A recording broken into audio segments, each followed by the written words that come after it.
హలనేని నిశేషరావు అంతర్జాతీయ యోగా దినోత్సవం సందర్భంగా నరేంద్ర మోడీ గారు ఆంధ్రప్రదేశ్కి రాబోతున్నారు జూన్ 21వ తారీఖున.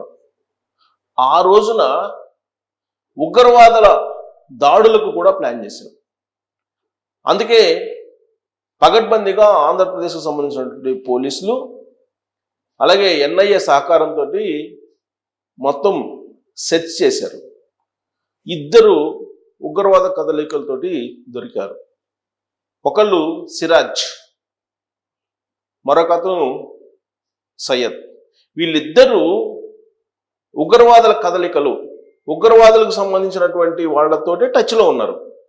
సౌదీలో ఉండేటువంటి కొంతమంది ఉగ్రవాదులతోటి వీళ్ళు కార్యకలాపాలను నిర్వహిస్తున్నారు అనేది పోలీసులు అరెస్ట్ చేసిన తర్వాత వాళ్ళని తెలుసుకున్నటువంటి అంశం.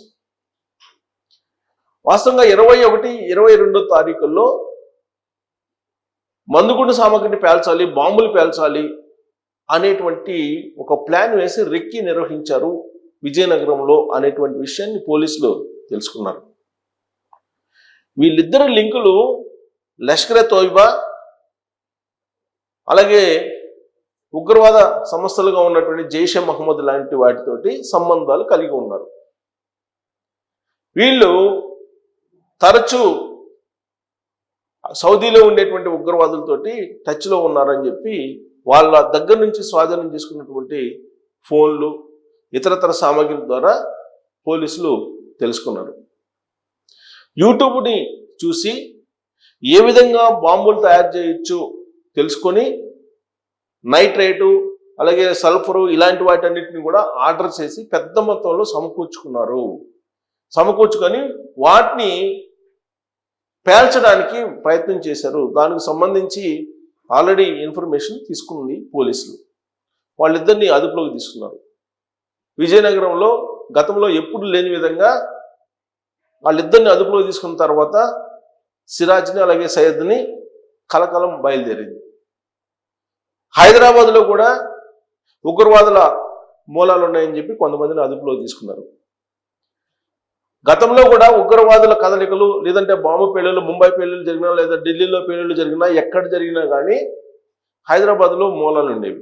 హైదరాబాద్లో దానికి సంబంధించినటువంటి ఆనవాళ్లు దొరికేవి. విచిత్రమైనటువంటి పరిణామం ఈసారి ఆంధ్రప్రదేశ్లో దొరికినాయి. అది కూడా విజయనగరంలో దొరికారు వాళ్ళిద్దరు కూడా. గతంలో ఎప్పుడు కూడా ఉత్తరాంధ్రలో ఇలాంటి ఉగ్రవాదుల సంబంధించినటువంటి కదలికలు కానీ ఉండేవి కాదు. నక్సలైట్లు, మావోయిస్టులకు సంబంధించినటువంటి తీవ్రవాదం ఉండేది కానీ బట్ ఎక్కడ కూడా ఉగ్రవాదం అనేది ఉండేది కాదు. కానీ ఇప్పుడు దాని ఆనవాళ్లు దొరికాయి. అది కూడా ప్రధానమంత్రి నరేంద్ర మోడీ గారు మరో 4 రోజుల్లో ఆయన వైజాగ్ రాబోతూ ఉన్నారు. దాన్ని ప్రతిష్టాత్మక కార్యక్రమాన్ని ఆంధ్రప్రదేశ్ ప్రభుత్వం తీసుకుంది. దాదాపు 5 లక్షల మంది యోగాలో పార్టిసిపేట్ చేసేలా ఇప్పటి నుంచే ట్రైనింగ్ ఇస్తున్నారు. అనేక కమిటీలను కూడా ఆ కార్యక్రమాన్ని విజయవంతం చేయడానికి వేశారు. ఆంధ్రప్రదేశ్ ముఖ్యమంత్రి చంద్రబాబు నాయుడు గారు రివ్యూలో ఆ కమిటీలని వేస్తూ నిర్ణయం కూడా తీసుకున్నారు.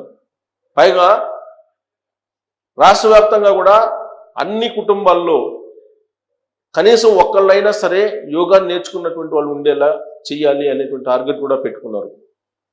ప్రధానంగా 68 ప్రాంతాలను గుర్తించారు ఆంధ్రప్రదేశ్లో. ఈ 68 ప్రాంతాల్లో జూన్ 21వ తారీఖున యోగా దినోత్సవం సందర్భంగా నరేంద్ర మోడీ గారు వైజాగ్ వస్తే అక్కడ ఆయన యోగా చేస్తే దానికి సమాంతరంగా రాష్ట్ర వ్యాప్తంగా కూడా ప్రజలు యోగా చేసి సంఘీభావం ప్రకటించేలా ప్లాన్ చేస్తూ ఉన్నారు. 10 ఏళ్ళు అయిపోయింది అంతర్జాతీయ యోగా దినోత్సవం ప్రకటించి 11వ సంవత్సరాలకు ఎంటర్ అవుతున్నటువంటి సందర్భంగా చాలా ప్రతిష్టాత్మకంగా తీసుకున్నారు ఈ కార్యక్రమాన్ని. అది కూడా ఆంధ్రప్రదేశ్కి వస్తాను, యోగా దినోత్సవంలో పాల్గొంటానని చెప్పి స్వయంగా నరేంద్ర మోడీ గారే చెప్పడం జరిగింది. ఇటీవల కాలంలో అమరావతి రీకన్స్ట్రక్షన్ సందర్భంగా ఆయన వేదిక మీదనే చెప్పడం జరిగింది. సో ఆ మేరకు ఆయన రాబోతూ ఉన్నారు. అందుకే ప్రధానమంత్రి నరేంద్ర మోడీ గారు వస్తున్నారు వెంటనే దాదాపు 4 రోజుల ముందుగా ఆ ప్రాంతాన్ని మొత్తాన్ని కూడా జల్లెడ పడతారు. అలాగే ఉగ్రవాద కదలికలు ఈ మధ్యకాలంలో ఆంధ్రప్రదేశ్లో ఉన్నాయి అనేది చెప్తూ ఉన్నారు. కారణం ఏంటంటే అమరావతి పునర్నిర్మాణ కార్యక్రమానికి నరేంద్ర మోడీ గారు రావడానికి 2-3 రోజుల ముందుగానే అక్కడ ఉగ్రవాద కదలికలు ఉన్నాయని చెప్పేసి అలర్ట్ చేశారు. భిక్షగాళ్ళ రూపంలో ఉన్నారు, కొన్ని ఆల్రెడీ భిక్షగాళ్ళ రూపంలో వాళ్ళు వచ్చి ఉన్నారు, అలాగే అమరావతి నిర్మాణం జరుగుతుంది కాబట్టి ఎలక్ట్రికల్ పనులు చేసేటువంటి వాళ్ళ రూపంలో కూడా వచ్చి ఉన్నారు అని చెప్పి అప్పట్లో ఇన్ఫర్మేషన్ వచ్చింది. ఆ మేరకు పోలీసులు అప్రమత్తమయ్యి తనిఖీలు చేసి ఉగ్రవాద కదలికలు ఎక్కడైనా ఉన్నాయేమో తెలుసుకునేటువంటి ప్రయత్నం చేశారు. కొన్ని సంస్థలతోటి, ఇస్లామిక్ సంస్థలతోటి కూడా సంబంధాలు కలిగి ఉన్నారు వీళ్ళు. ఆ ఇస్లామిక్ సంస్థలతోటి సంబంధాలు కొనసాగిస్తూ ఉగ్రవాదులకి ప్రోత్సహిస్తున్నారు కొంతమంది అని చెప్పి ఇన్ఫర్మేషన్ కేంద్ర ఇంటెలిజెన్స్ ఇచ్చింది. ఆ మేరకు ఆంధ్రప్రదేశ్ పోలీసులు అప్రమత్తమయ్యి ఆ రోజున అమరావతి పునర్నిర్మాణ కార్యక్రమాన్ని విజయవంతంగా చేయగలిగారు, ఎలాంటి డిస్టర్బ్ లేకుండా. ఇప్పుడు యోగా దినోత్సవాన్ని కూడా ప్రశాంతంగా నిర్వహించడానికి, అందులో అతిపెద్ద కార్యక్రమం, ఆ కార్యక్రమం విజయవంతం చేయడానికి ఇప్పటి నుంచే అటు పోలీసు, ఇటు రెవెన్యూ శాఖ, అటు పట్టాభివృద్ధి శాఖ ఇలా అందరూ సమన్వయంతో పనిచేస్తూ ఉన్నారు. ఈ క్రమంలోనే ఇద్దరు ఉగ్రవాదులకు సంబంధించినటువంటి కదలికలు, ఉగ్రవాదులతోటి టచ్లో ఉన్నటువంటి వాళ్ళిద్దరూ దొరకడం పోలీసులకు అనేది ఒక రకంగా కలవరం రేపుతుంది. అసలు ఉగ్ర మూలాలు ఆంధ్రప్రదేశ్కి ఎలా వెళ్ళాయి అని. హైదరాబాద్లో కూడా సమాంతరంగా కొంతమందిని అదుపులోకి తీసుకున్నారు. ఇటీవలే పెహల్గాం దాడి జరిగింది. పెహల్గాం దాడి జరిగిన తర్వాత ఉగ్రవాదులు ఏ విధంగా వ్యవహరించారో మనం చూసాం. దానికి ప్రతిగా ఆపరేషన్ సింధూర్ జరిగింది. ఆపరేషన్ సింధూర్లో పాకిస్తాన్లో ఉండేటువంటి ఉగ్రవాద స్థావరాల్ని ఒకే రోజులో ధ్వంసం చేసింది భారత ఆర్మీ. రెండవ రోజు పాకిస్తాన్కు సంబంధించినటువంటి ఆర్మీ ఎయిర్ బేసెస్ని టార్గెట్ చేసి వాటిని ధ్వంసం చేసింది. అయినప్పటికీ కూడా ఉగ్రవాద కదలికలు తగ్గలేదు. ప్రధానమైనటువంటి లష్కరే తోయిబాకు సంబంధించినటువంటి చీఫ్ మసూద్ అజార్ ఏం చెప్తున్నారు, ఇస్లామాబాద్ నుంచి ఢిల్లీ వరకు రక్తం పారిస్తానని చెప్పి చెప్తూ ఉన్నారు. ఇలాంటి పరిస్థితుల్లో ఉగ్రవాదులు పొంచి ఉన్నారు భారతదేశం మీద, ఏ రూపంలోనైనా రావచ్చు అనేటువంటి ఇంటెలిజెన్స్ రిపోర్టు ఉన్నటువంటి క్రమంలో ఇప్పుడు ఆంధ్రప్రదేశ్కి మరో 4 రోజుల్లో నరేంద్ర మోడీ గారు రాబోతున్నారు కాబట్టి ఇప్పటి నుంచే జల్లెడ పడుతున్నటువంటి క్రమంలో ఇద్దరు దొరకడం అనేది కొంత కలకలం రేపుతున్నటువంటి అంశంగా కనిపిస్తూ ఉంది. సో ఆంధ్రప్రదేశ్ పోలీసులు కానీ లేదా తెలంగాణ పోలీసులు కానీ ఉగ్రవాదుల కదలికల మీద ప్రత్యేకమైనటువంటి నిఘాను పెట్టారు, జల్లెడ పడుతూ ఉన్నారు. సో నరేంద్ర మోడీ గారు రాబోయేటువంటి నాటికి ఇంకా ఎంతమందిని అదుపులో తీసుకునే అవకాశం ఉందనేది మనం అయితే చూడాలి. ప్రస్తుతానికి అయితే కీలకమైనటువంటి వాళ్ళని అదుపులోకి తీస్తున్నారు. వాళ్ళు ఆల్రెడీ 21, 22వ తారీఖున విజయనగరంలో కొన్ని ప్రాంతాల్లో బాంబులు పెట్టి పేల్చడానికి సిద్ధమయ్యారని కూడా తెలుస్తుంది. సో ఉత్తరాంధ్ర అంటే వైజాగ్, విజయనగరం, శ్రీకాకుళం, అక్కడ జనరల్గా ప్రశాంతమైనటువంటి వాతావరణం ఉంటుంది. అక్కడ నేరాలు కూడా తక్కువ ఉంటాయి.